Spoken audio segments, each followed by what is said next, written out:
देख रहे हैं फ्रीडम एक्सप्रेस। मैं हूं अंसुर पानी।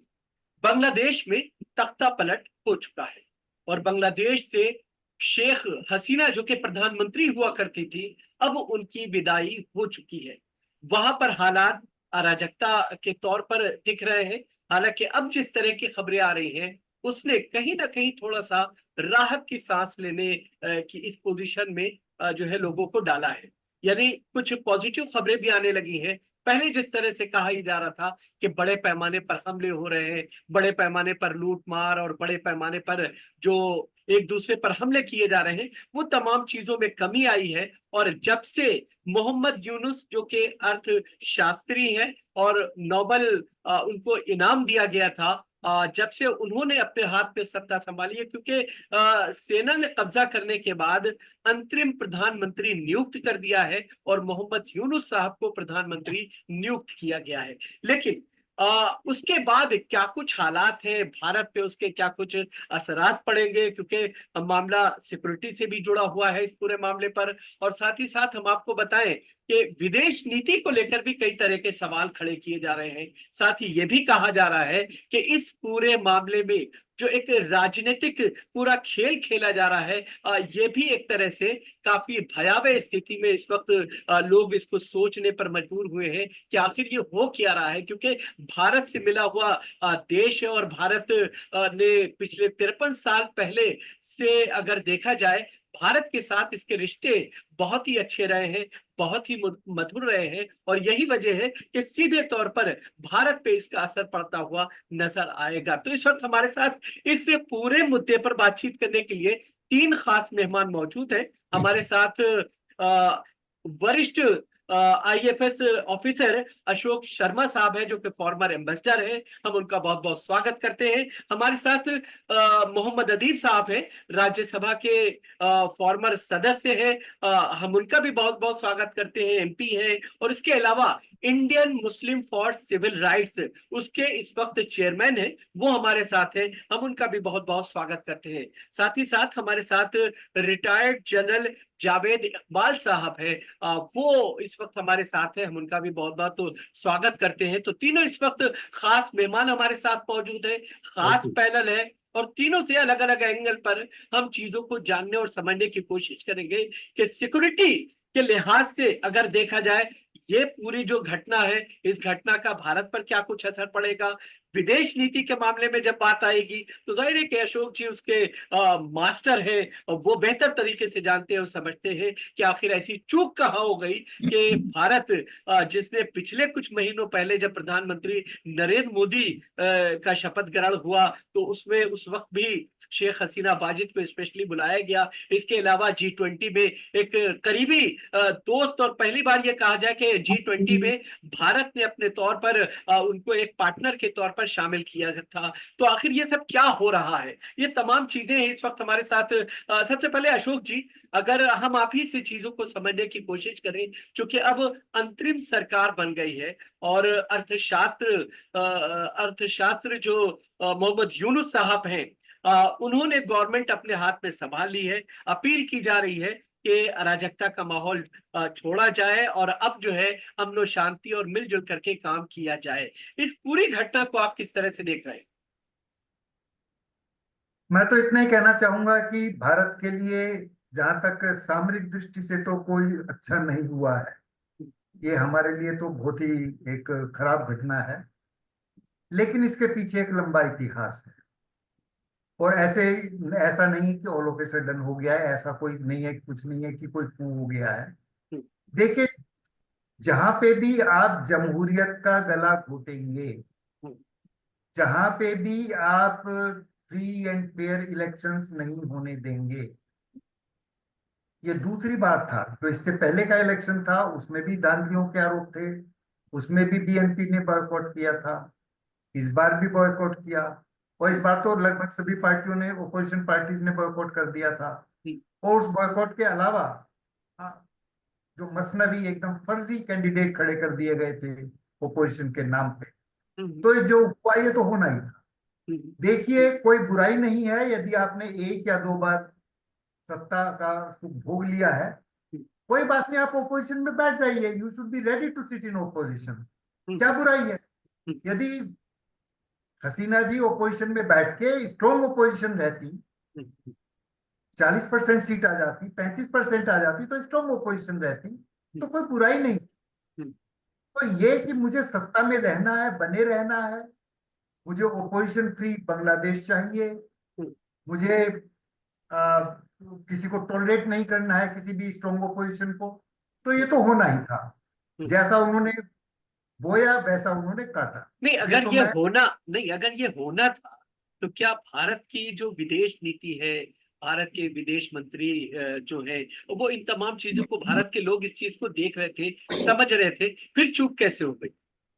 देखिए, भारत को हम बहुत ज्यादा ओवर एस्टिमेट करते हैं। जहां तक अपने पड़ोसी देशों में इंटरनल अफेयर्स हैं, हाँ, उसके मामले में इंडिया का दखल बहुत कम रहता है। हाँ। मीडिया कुछ भी कहता रहे, हम्म, भारत का इसमें कोई खास रोल नहीं है।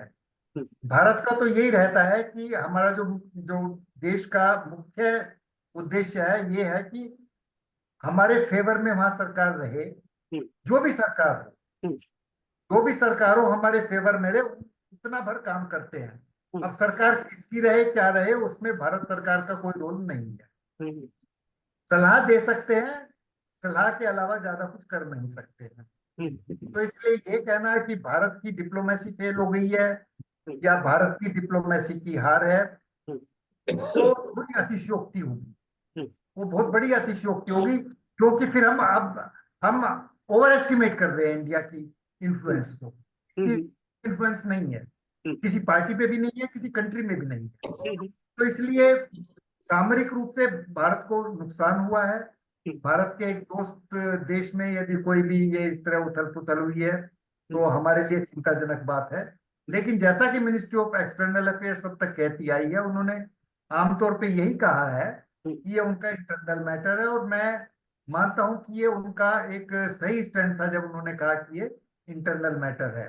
इससे ज्यादा वो कह भी नहीं सकते थे, और कहना भी नहीं चाहिए इंटरनेशनल रिलेशंस में। अब रही बात हमारी, जो हमारे सामरिक हित है, हमारा जो नॉर्थ ईस्ट है, उसमें काफी स्टेट्स में गड़बड़ियां चल रही हैं। मणिपुर है, थोड़ा बहुत त्रिपुरा में भी है, नागालैंड में है। तो हमें जरूर इस बात की जरूरत है कि हमारे पड़ोस में शांति रहे और एक स्टेबिलिटी रहे। बिल्कुल। लेकिन किस तरह की स्टेबिलिटी रहे? वो ऐसी स्टेबिलिटी रहे जो कि जेन्युइन स्टेबिलिटी हो। ये कोई जेन्युइन स्टेबिलिटी नहीं थी। ये जो इस बार आई इलेक्शन में जीत के, वो तो पहले दिन से पता था कि गड़बड़ होगी, और वो उसे या तो उन्होंने समझा नहीं, या उन्होंने समझने की कोशिश नहीं की। There was a clear writing on the wall. ये तो आज नहीं होता, 2 महीने बाद होता, 4 महीने यानी बाद होता। शेख हसीना वाजिद जो कि प्रधानमंत्री कल तक थी, अब प्रधानमंत्री नहीं है। वो जो दीवार पे नवश्ते दीवार जो शब्द एक जी इस्तेमाल जी। किया जाता है, शायद उसको पढ़ने में नाकाम रही है। जो क्या ये आपने। पढ़ भी लिया तो सत्ता का सुख ऐसा होता है, हाँ, सत्ता का लालच ऐसा होता है कि वो हटना नहीं चाहती थी। बिल्कुल, अरे बिल्कुल। क्या बुराई थी इस बार, इस टर्म में वो ओपोजिशन में बैठ जाती। उन्होंने हम्म, बहुत कुछ दिया है बांग्लादेश को, मैं नहीं कहता उनका कोई रोल नहीं है। हम्म, उन्होंने बांग्लादेश को स्टेबिलिटी के अलावा वहां पे सेकुलरिज्म दिया, हम्म, जो कि इस खित्ते के लिए एक बहुत बड़ी बात है, हम्म, भारत जैसे खित्ते के लिए। हम्म, दूसरी बात, उन्होंने कोई बेमतलब का इशू नहीं उठाया साउथ एशिया में। भारत में भी जैसे सीए या एनआरसी वगैरह हुआ, उन्होंने उस पर कोई स्टेटमेंट नहीं दिए, हम्म, ये सोच के कि अपने आप बातें ठंडी हो जाएंगी। हम्म, आप ये भी नहीं कह सकते कि इंडिया के बारे में उन्होंने कुछ इस तरह की बात कही हो कि इंडिया को नुकसान हो, हमेशा ध्यान रखा उन्होंने अच्छे हम्म, पड़ोसी होने के नाते। हम्म, और उसके अलावा भी हम्म, जो वहां पे इकोनॉमिक डेवलपमेंट हुआ आज की तारीख में, उन्होंने बांग्लादेश को इस लेवल पे ला दिया कि हम्म, बांग्लादेश में जो ह्यूमन डेवलपमेंट इंडेक्स में, काफी इंडेक्सेस में बांग्लादेश इंडिया से आगे है। पर बिल्कुल, कैपिटा इनकम में भी हम्म, इंडिया से आगे निकल गया, पर कैपिटा जीडीपी में बिल्कुल, एक आध साल वो इंडिया से आगे हो गया। हम्म, तो इसमें उनका कंट्रीब्यूशन है, उनके कंट्रीब्यूशन को हम नहीं नकार सकते। बिल्कुल, लेकिन यदि यही डेमोक्रेटिक वैल्यूज के साथ होता, तो हम्म, उसकी एक जनरल एक्सेप्टेंस होती। बिल्कुल, दूसरी बात, लोग रिजर्वेशन की बात करते हैं, मैं हम्म, आपको यहाँ पे ये भी कहना चाहूंगा, लोग हम्म, कहते हैं कि इंडिया में भी ओबीसी की रिजर्वेशन है, जिसमें ऑफ कोर्स पसमानदा मुस्लिम भी शामिल हैं, या शेड्यूल ट्राइब है, शेड्यूल कास्ट रिजर्वेशन है, क्या इसके खिलाफ भी हो सकता है? ये दोनों मुख्तलिफ चीजें हैं। इंडिया में यदि कोई रिजर्वेशन मांग रहा है तो इस देश का, इस मुल्क का 85% मांग रहा है। बिल्कुल। यहाँ 15% ही हाई का अपर कास्ट हिंदू हैं। आप अशराफ को भी मुसलमानों में गिन लीजिए, 2-3% उन्हें भी लगा लीजिए आबादी का। क्रिश्चियंस में इलीट को लगा लीजिए 1-2%। यानी हिंदुस्तान में यदि रिजर्वेशन की लड़ाई लड़ रहा है तो यहाँ से 80 या 82% आदमी रिजर्वेशन के लिए लड़ रहा है, 80% लड़ रहा है, 75% तो लड़ ही रहा है। और उसको यदि आपने 50% से 60% बढ़ा दिया रिजर्वेशन, या 67% भी बढ़ा दिया, तो इस पे कोई बहुत बड़ा मूवमेंट नहीं होने वाला है, बल्कि ये तो किसी भी सरकार के फेवर में ही जाएगा। ठीक है। अब वहां पे क्या हुआ, उन्होंने ठीक। 30% रिजर्वेशन 1% आबादी से भी कम को दे दिया। हम्म। यानी फ्रीडम फाइटर्स के जो सर्टिफिकेट हैं आजकल, ऐसे लोग जो चाहते हैं एम्प्लॉयमेंट, मुझे ये पता लगा वो तो 1% से भी कम रह गए हैं। यदि 1% या 2% के लिए आप 30% रिजर्वेशन कर रहे हैं तो नेचुरल है, ये विरोध हो। स्वाभाविक है कि हंगामा होगा। तो बिल्कुल वहां की रिजर्वेशन प्रॉब्लम और इंडिया की रिजर्वेशन प्रॉब्लम बिल्कुल अलग है। बिल्कुल। बिल्कुल ठीक है। हमारे साथ चूंकि जनरल रिटायर्ड जावेद इकबाल साहब भी हैं। जावेद साहब, जिस तरह से एक सिक्योरिटी थ्रेट को लेकर के बातचीत की जा रही है, खासतौर से जो मणिपुर की पूरी बेल्ट है, वहां पर कर्फ्यू लगा दिया गया है, और पश्चिम बंगाल की जो पूरी सरहद है, यानी पश्चिम बंगाल और उससे जितनी भी बांग्लादेश की सरहद है, वो पूरी की पूरी सरहद को एक तरह से ये कहा जाए कि सील कर दिया गया है। आखिर सिक्योरिटी उससे अगर नुक्ता नजर से समझना चाहे, आप इस पूरी घटना को कैसे देखेंगे?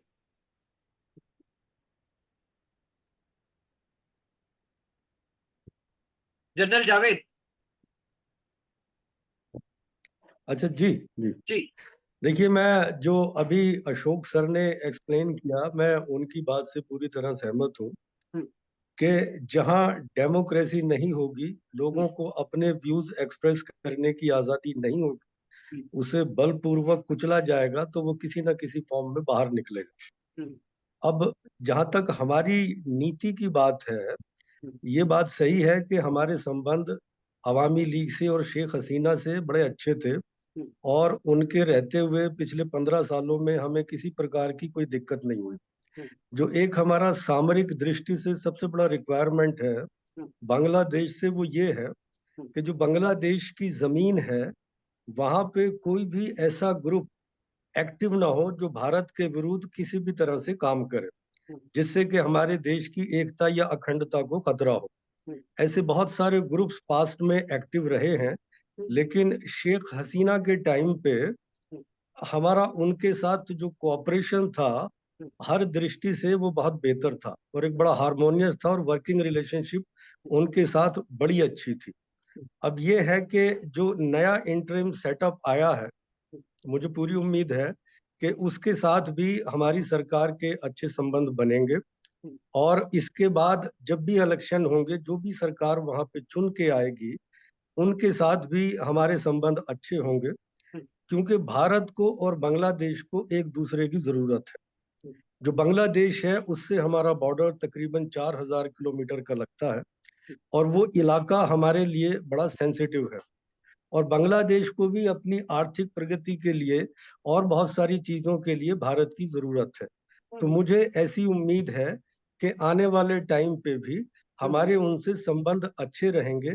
ये बात अलग है कि शायद इतने अच्छे ना रहें जैसे शेख हसीना के साथ थे, बट फिर भी इसके बावजूद हमारे संबंध अच्छे रहेंगे। अच्छा, एक और जब सवाल। भी कोई विदेश नीति। जी जी, एक सवाल जी आपसे ये जी समझना चाहेंगे कि चूंकि शेख जी हसीना इस वक्त भारत में मौजूद है, तो जाहिर है कि जी अब जो भी इंटरिम सरकार आई है, और जिस तरह जी से वो भी ये चाहेगी कि भारत के साथ उसके संबंध अच्छे होने चाहिए।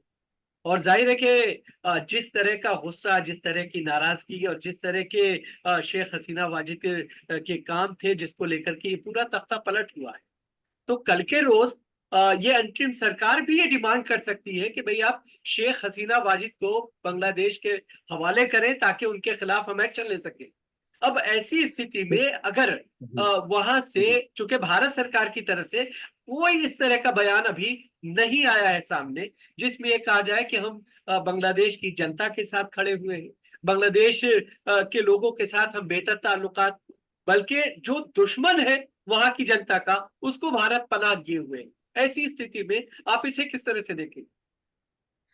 देखिए, ऐसा है, जो बांग्लादेश सुप्रीम कोर्ट की बार एसोसिएशन के जी। प्रेसिडेंट हैं, उन्होंने ऑलरेडी ये डिमांड कर दी है कि शेख एग्जैक्टली। हसीना को अरेस्ट करके बांग्लादेश के हवाले किया जाए।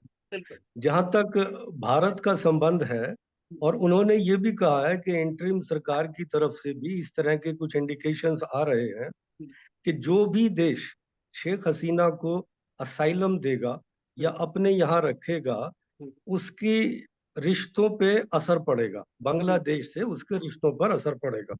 और आप देखेंगे कि यूके ने भी और अमेरिका ने भी उनको ऐसा कोई ग्रीन सिग्नल अभी तक नहीं दिया कि ये वहां पे जा सकते हैं। और मुझे भी ऐसी ही उम्मीद है कि अपनी सरकार इस बारे में, अभी इंटरिम तौर पे उन्हें यहाँ रहने की इजाजत मिल गई है, मगर बहुत लंबे समय तक वो यहाँ रह पाएंगी मुझे ऐसा नहीं लगता। और मुझे उम्मीद है कि सरकार इस बारे में सभी पहलुओं को समझकर कोई अच्छा डिसीजन ले।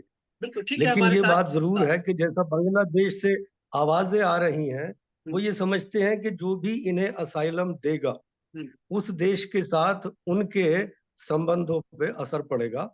और हमारी सरकार भी, मुझे पूरी उम्मीद है, इन सारी चीजों को मद्देनजर रखेगी। रखते हुए सही फैसला लेगी। बिल्कुल। और चूंकि अभी हमारे उनको साथ, इंटरिम ही दिया गया है, हाँ हमारे फाइनल साथ नहीं चूंकि दिया अदीब गया साहब कि भी हैं, राजनीति के बड़े खिलाड़ी हैं, और जाहिर है कि सत्ता के गलियारों में जो ये पूरा खेल हो रहा है उसको बेहतर तरीके से समझते हैं। अदीब साहब, भारत पे इस पूरी घटना को लेकर के सर्वदलीय बैठक बुलाई गई। संसद माननीय जो हमारे विदेश मंत्री हैं उन्होंने अपना इस पूरे मामले पर बयान भी दिया। उनका जो पूरा बयान है, आपको लगता है कि ये जो तमाम चीजें हुई हैं किसी तरह से मेल खाता है? देखिए अंजर साहब, अभी बहुत तफसील से जी। जनरल साहब ने भी और अशोक साहब ने बिल्कुल सही बात करी है। प्रॉब्लम यह है कि बांग्लादेश में तो है ही है, लेकिन ये हिंदुस्तान के लिए बहुत सानिया है, बहुत बड़ा नुकसान हुआ है। क्योंकि मैं हसीना, उनसे प्राइम मिनिस्टर के यहाँ मैं उनसे मिल चुका हूँ। मनमोहन सिंह जी के ज़माने में एक डेलीगेशन गया था और बहुत ही मुझे इम्प्रेस किया था उन्होंने, क्योंकि उनका जो सेकुलर कॉन्सेप्ट था वो हमसे बहुत मिलता था। और उन्होंने उस मुल्क में सेकुलरिज्म को पूरी बुनियाद दी, फाइनेंशियली मजबूत किया, इकोनॉमिकली वो बहुत बहुत आगे चले गए। पाकिस्तान से तो कोई मुकाबला ही नहीं है उनका, हमसे भी आगे हैं बहुत चीज़ों पे वो। लेकिन पिछले चंद साल से जो हमारे दोस्त अहबाब और हमारा कांटेक्ट था बांग्लादेश से, तो ये महसूस होने लगा था कि ये अब डिक्टेटर की शक्ल अख्तियार कर ली। और वो जो हमारी सरकार ने किसी को बिलीव नहीं किया, अपने सारे जो एक्स थे वो उसी बास्केट में डालते चले गए। वो ये जो रिवोल्ट हुआ है वो बिल्कुल जायज इसलिए है कि थर्ड जनरेशन को भी वो रिजर्वेशन देना चाहते हैं। यानी वही आदमी जो अवामी लीग का मेंबर है उसी को जॉब मिलेगी। तो ये नौजवानों में जो उबाल आया कि भाई अगर आप अवामी लीग में हैं तब तो आप जॉब कोटे में हैं, otherwise there is no job available for anyone else, इसको हिंदुस्तान ने समझा ही नहीं। जो मुझे डर लगता है वो ये है कि जिन लोग इसके पीछे हैं, जमात इस्लामी, ये पाकिस्तान से इंस्पायर्ड है। खालिदा जिया जो हैं वो चाइना के बहुत करीब रही हैं अपने दौर में और उनका मामला है। तो सरे दस हिंदुस्तान को बहुत होशियारी से काम लेना है।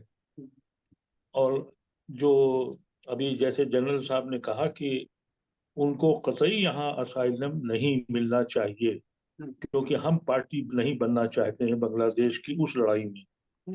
जो जब आप जब सत्ता की हवस इतनी बढ़ जाए कि हम तो पावर लेंगे ही, तो ये भूलना नहीं चाहिए कि यही बंगालियों ने पाकिस्तान के खिलाफ, जब उनके साथ जुल्म हुआ, उनके साथ नाइंसाफी हुई, तो उन्होंने मुल्क छोड़ दिया और वो उस सड़कों पे आ गए। तो वो ये कह रहे हैं कि हमारा ये सेकंड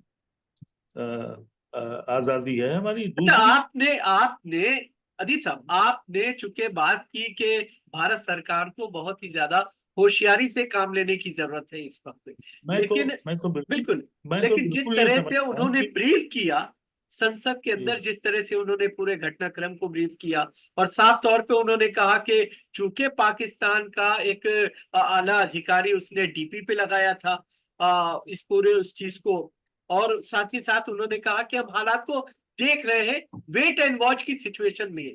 आपको लगता नहीं है कि पूरी घटना को हल्का किया गया? नहीं, मैं तो ये भारत सरकार की कमजोरी समझता हूँ। हाँ।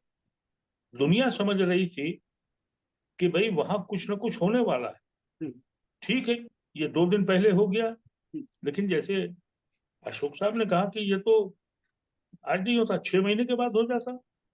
हमको हमको तो ये होना चाहिए था कि मैं मनमोहन सिंह जी के जमाने में मुझे 2 जगह भेजा गया। एक तो बांग्लादेश गया, जहां मैं बहुत इम्प्रेस हुआ हसीना इनसे, प्राइम मिनिस्टर से, और दोबारा मुझको मणिशंकर को पाकिस्तान भेजा गया बैकडोर से, और मुझसे ये कहा गया कि अपोजिशन के एमपी से बातचीत करो। तो ये कि हमें अपनी एक विंडो तो खोलनी चाहिए थी ना, और हमने नहीं खोली, और वो इस बात को समझते रहे। और खालदा, वो जो प्राइम मिनिस्टर साहब है, वो तो मैंने जो पढ़ा, वो तो आखिर तक तैयार नहीं थी, तो फौज को कह रही थी कि तुम और पाओ और मारो। वो तो उनकी बहन ने, फिर उनके बेटे ने उनको, जो एज पर न्यूज जो अखबार में पढ़ी है, उससे तो यही लगता है कि उनको प्रेशराइज होकर टाइम दिया गया, आप 45 मिनट में चली जाए यहाँ से। लेकिन जो उससे बड़ा जो मुझे परेशानी है वो ये है कि मोदी सरकार जो है वो इस वक्त यहाँ हिंदुस्तान में कमजोर हुई है पहले इसके मुकाबले में। अब ये जो उनको ये कहीं मौका न मिल जाए, क्योंकि वहां जो एट्रोसिटीज और जुल्म होगा माइनॉरिटी पे, उसको बहुत बड़ा करके हिंदुस्तान में दिखाया नहीं, जाए। दिखाया जा रहा है सोशल नहीं, मैं मीडिया बता पर, रहा जिस हूँ, तरह मुझे की नहीं मालूम है, नफरत अंगेज लेकिन वीडियो फैलाए जा रहे हैं। जी। चीफ मिनिस्टर, अब योगी साहब का बयान मैंने सुना है अभी। जी। वो ये कह रहे हैं कि साहब वहां मंदिर तोड़े जा रहे हैं, वहां हिंदुओं का कत्लेआम हो रहा है, कब तक हम बर्दाश्त करेंगे। तो ये जो होने जा रहा है, ये हमारे लिए बड़ा खतरनाक है, इस मुल्क के लिए। 2024 के इलेक्शन में यहाँ एक समझदार तबका खड़ा हो गया था। ये तो मेरा हमेशा से बिलीव है कि हिंदू इस मुल्क का बाय नेचर सेकुलर है, हमेशा से रहा है। उसने हमेशा सबके लिए अपना दामन खोला है, और सबको यहाँ ये मुख्तलिफ डेरे आते रहे सैकड़ों साल से, सबको गले लगाया। लेकिन वो जो सेकुलर तबका था, उसने चुप्पी बांध रखी थी। वो चुप्पी इस इलेक्शन में टूटी थी। लेकिन जिस तरीके से मुझे खौफ आता है, जिस तरह से झूठे वायरल वीडियो चलाए जाएंगे, इसमें हम लोगों को और यहाँ की सरकार से तो मुझे उम्मीद यूं नहीं है कि सरकार को तो अभी 4 स्टेट इलेक्शन लड़ने हैं, मैं पॉलिटिकल बात कर रहा हूँ, उसको एडवांटेज उठाने की सारी कोशिश वो करेंगे। लेकिन जो सेकुलर माइंडेड लोग हैं और जो सेकुलर पार्टियां हैं, उनको बहुत एहतियात करनी चाहिए। बिल्कुल। और स्पेशली जो मुस्लिम कम्युनिटी है, आपके चैनल से मैं कहना चाहता हूँ कि उनको बिल्कुल इमोशनल होके कोई ऐसी बात नहीं करनी चाहिए कि जिससे यहाँ का माहौल खराब हो। मैं ये इनकी किस्मत है मोदी साहब की कि आप देखिएगा, मैं जो आपसे कह रहा हूँ ये होगा, तो जितनी जल्दी स्टेबिलिटी बांग्लादेश में आ जाए, उतना ही हमारे देश के लिए बेहतरी। बिल्कुल। और हिंदुस्तान की हुकूमत को सोचना भी चाहिए कि हम अपने पड़ोसियों से, देखिए सिंगापुर, श्रीलंका में हमारे साथ यही हुआ, वहां रिवोल्ट हो गया। पाकिस्तान से तो जाहिर है कि हमारा कोई ताल्लुक नहीं है। अब बांग्लादेश जो हमारा सबसे करीबी अलायंस, जिसका तस्वुर ही हिंदुस्तान की सेकुलरिज्म से पैदा हुआ, जिसका तस्वुर हिंदुस्तान की सोच से बना, उसने इस्लामिक स्टेट छोड़कर और वो सेकुलरिज्म के और हिंदुस्तान के तस्वुर को आगे लेके आया। मैंने बांग्लादेश में जाके देखा था कि जिस वक्त मैं गया था ऑफिशियली, लेकिन मैं बहुत जगह घूमा भी, और मैं खास तौर से वहाँ की पुरानी जो ढाका, क्योंकि वो तो वीआईपी उसमें रुका हुआ था, लेकिन मैं खास तौर से गया वहाँ की सेंटर जो जब मस्जिद थी, वहां जाके मुझे लगा जैसे मैं दिल्ली की जामा मस्जिद के पास पहुंच रहा हूँ। यानी वहाँ हिंदू कल्चरली और कई तरह की चीजें हैं जो सिमिलैरिटी बिल्कुल फील नहीं होती किस्म है। का ठीक। कोई डिफरेंस नहीं था। हाँ सबकी एक जुबान, सबका एक लिबास, हाँ। बिल्कुल जिसका जो हम अपने मुल्क में तस्वुर करते हैं। ठीक है जनरल जावेद। लेकिन ठीक है जी हम आपके पास जनरल जावेद, जिस तरफ अदीब जी साहब ने इशारा किया कि जो गलत प्रोपेगेंडा किया जा रहा है और जिस तरीके से नफरत आमेज ये कहा जाए कि मटेरियल पूरे उस पे समाज में सोसाइटी में अब फैलाया जा रहा है, कहीं ना कहीं उसका असर लोगों के ऊपर पड़ता है और ये एक बहुत बड़ा सिक्योरिटी थ्रेट है। एज ए सिक्योरिटी एक्सपर्ट आप इस पर क्या कहेंगे? देखिए, मैंने बांग्लादेश से जो खबरें आ रही हैं उन्हें जी। काफी हद तक कवर किया है। और जो बांग्लादेश में, इसमें कोई शक नहीं कि ऐसी रिपोर्ट्स हैं कि कुछ हिंदुओं की दुकानों पे या मंदिरों पे हमले किए गए, लेकिन उनके साथ साथ ये भी रिपोर्ट्स हैं कि बहुत सारे मुसलमान उन्हें बचाने के लिए आए। और एक बेसिक रिपोर्ट ये है कि जो हमले हुए ज्यादातर वो अवामी लीग के सपोर्टर्स के ऊपर हुए, जो उस गवर्नमेंट के साथ जुड़े हुए थे, और उसके अंदर मुस्लिम्स भी थे और हिंदूज भी थे। ऐसी वहां पे अभी तक जितना मैंने देखा है, कोई ऐसा कवरेज मैंने नहीं देखा कि खास तौर से कोई ऐसा कम्युनल इस मूवमेंट में कोई ऐसा कलर था। और अभी जैसे अदीब साहब ने बात की कि देखिए, एक मैं भी थोड़ी सी अपनी पर्सनल वो शेयर करना चाहता हूँ। मैंने बांग्लादेश आर्मी ऑफिसर्स के साथ बड़ा इंटरेक्ट किया है यूएन मिशन के अंदर। जब मैं था सेरा लियोन के अंदर 2000 में, तो वहां पे बहुत सारी बांग्लादेश आर्मी थी और हम भी वहां पे थे, इंडियन आर्मी भी थी। और उनसे इंटरेक्शन के दौरान वो अक्सर मुझसे कहा करते थे कि they feel closer to Indian army officers as compare to Pakistan army officers. तो ये फीलिंग, ये क्लोजनेस उन बांग्लादेशी ऑफिसर्स के अंदर मैंने इंडियन आर्मी ऑफिसर्स के लिए पाई। और अक्सर हम उन्हें अपने घर जहाँ रहते थे इनवाइट किया करते थे डिनर्स पे, और वो हमें इनवाइट किया करते थे। So we had a very close relationship. और उसके अलावा जब मैं कलकत्ता में पोस्टेड था फोर्ट विलियम में, हर विजय दिवस पे बांग्लादेश आर्मी यहाँ आया करती थी फोर्ट विलियम के अंदर, और हम लोग साथ ही विजय दिवस सेलिब्रेट किया करते थे। तो यस, ऐसी चीज है। और जो आपने कहा कि हमें इसे कम्युनल कलर जो ये दे रहे हैं, ये मेरे हिसाब से चीज बिल्कुल ठीक नहीं है। और इससे जो भी बांग्लादेश के अंदर नया सेटअप आएगा या सरकार आएगी, उससे हमारे संबंधों पर भी असर पड़ेगा। तो जो ये लोग इस तरह की खबरें चला रहे हैं, मेरे हिसाब से उन्हें बिना वेरिफिकेशन के किसी पॉलिटिकल मोटिव से ऐसी खबरें नहीं चलानी चाहिए, जिससे हमारे देश की सुरक्षा पे, अंदर हमारा जो शांति है उसके ऊपर फर्क पड़े, या इससे हमारे आने वाली बांग्लादेशी सरकार से संबंधों पर फर्क पड़े। बिल्कुल बिल्कुल। ठीक है। एम्बेसडर अशोक शर्मा, आपसे अगर चीज को समझना हाँ, चाहें। मैं इसमें जी कुछ हाँ, जी मैं जो अभी जावेद इकबाल साहब ने कहा या मोहम्मद अदीस साहब ने कहा, मैं जी। इनको समर्थन देते हुए हाँ एक बात कहना चाहूंगा कि हाँ जो हमारा गोदी मीडिया है, हाँ। जो हमारा सो कॉल्ड चलिए मेन स्ट्रीम है, आप मानते वो हैं एक कि एजेंडा गोदी मीडिया चलाता है। है?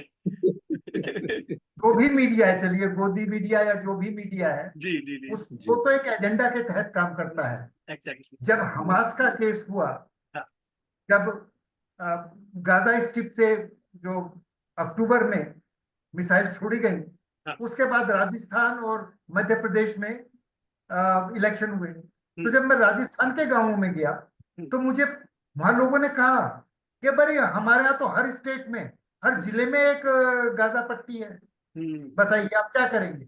मीडिया ने एक ऐसा माहौल क्रिएट कर दिया, हम्म, यानी हमास ने जो किया वहां पे इजराइल में, हम्म, उसको एक तरह से डिमोनाइज करने के लिए उन्होंने इंडिया में उसको एक तरह से प्रोजेक्ट किया, उसे एक इस्लामोफोबिया क्रिएट करने के लिए। तो बिल्कुल। Indian so called main stream media को जब भी कोई मौका मिलता है, हम्म, वो उसको एक अवसर मिल जाता है इस्लामोफोबिया क्रिएट करने का, और इसके पीछे एक पूरा का पूरा एजेंडा, एक पूरा का पूरा इकोसिस्टम काम करता है। बिल्कुल। और जहां तक बांग्लादेश की बात है, हम्म, बांग्लादेश के मैंने काफी वीडियो देखे हैं वहां के इंटेलेक्चुअल्स के, जो आज आए हैं, एक वायर पे भी आया है और भी कई साइट्स पे आए हैं। वहां पे इतना सेकुलर वो बात कर रहे हैं वहां के, चाहे वो बैरिस्टर हैं, चाहे वहां के इंटेलेक्चुअल्स हैं, चाहे वहां पे अमेरिका में रहने वाले इंटेलेक्चुअल्स हैं। एक तो ये हिंदू मुसलमान का इसमें कोई झगड़ा था नहीं, हम्म, इसमें स्टूडेंट्स की या मूवमेंट की टॉप लीडरशिप में हिंदू भी शामिल थे। That is number one. जब जहां तक आर्मी की बात है, Bangladesh army by and large secular है। मैं एनडीसी में सीनियर डायरेक्टिंग स्टाफ रहा हूँ, 2 साल से करीब ज्यादा रहा हूँ। और जनरल जावेद इकबाल साहब जानते हैं, वहाँ बांग्लादेश के सीनियर ब्रिगेडियर या मेजर जनरल रैंक के लोग अलग अलग आते हैं, सर्विस से बिल्कुल ट्रेनिंग के लिए आते आते हैं। और हैं। जी चूंकि मैं आईएफएस का वहाँ 6 ही उस टाइम पे एसडीएस थे, मैं फॉरेन सर्विस से अकेला था, तो जितने भी फॉरेन स्टूडेंट थे उनका इंचार्ज मैं था। तो नेचुरली उनको कोई भी चीज है तो मेरे कमरे में आते थे, और उनमें से अधिकतर मेरे ही साथ अटैच रहते थे जब वो एमफिल डिग्री करते थे, यानी मैं उनका गाइड होता था। और मैंने पाया कि जो बांग्लादेश के ऑफिसर्स थे, कॉम्पिटेंट भी होते थे, बांग्लादेश के भी और श्रीलंका के भी, और बहुत सेक्युलर किस्म के नहीं होते तो थे। अब इस स्थिति में ये करे ये क्या? बात कहना कि वहां जो पे शेख हसीना चली गई तो वहां हाँ, पे इस्लामिस्ट का राज आ जाएगा, ये हाँ, बहुत ही बेहुदा एक्सप्लेनेशन है। और बिल्कुल। मेरे ख्याल से हमारे मीडिया को बचना चाहिए हम्म, इसके बहाने बिल्कुल। इस्लामोफोबिया क्रिएट करने की जो साजिश चल रही है। हम्म, इस पे सरकार को भी इनको समझाना चाहिए कि मत करो। हम्म, बिल्कुल। बहुत बहुत शुक्रिया। चूंकि समय की मजबूरी होती है, अशोक जी आप हमारे साथ जुड़े, जनरल जावेद आप हमारे साथ जुड़े, अदीब साहब आप हमारे साथ जुड़े, आप तीनों का बहुत बहुत शुक्रिया। लेकिन अपील सबसे यही है, जो लोग भी देख रहे हैं, चाहे वो बांग्लादेश में हो या फिर भारत में हो, बस उनसे अपील यही है, गुजारिश यही है कि इस तरह के जो गलत प्रोपेगेंडे हैं, खास तौर से जो सोसाइटी में नफरत को बढ़ावा दे, उनसे बचा जाना चाहिए। और यहाँ तक कि सरकार को भी इस पर जो है कड़ाई से नजर रखते हुए एक्शन लिए जाने की जरूरत है। तो आप तीनों मेहमानों का बहुत बहुत शुक्रिया। आदाब।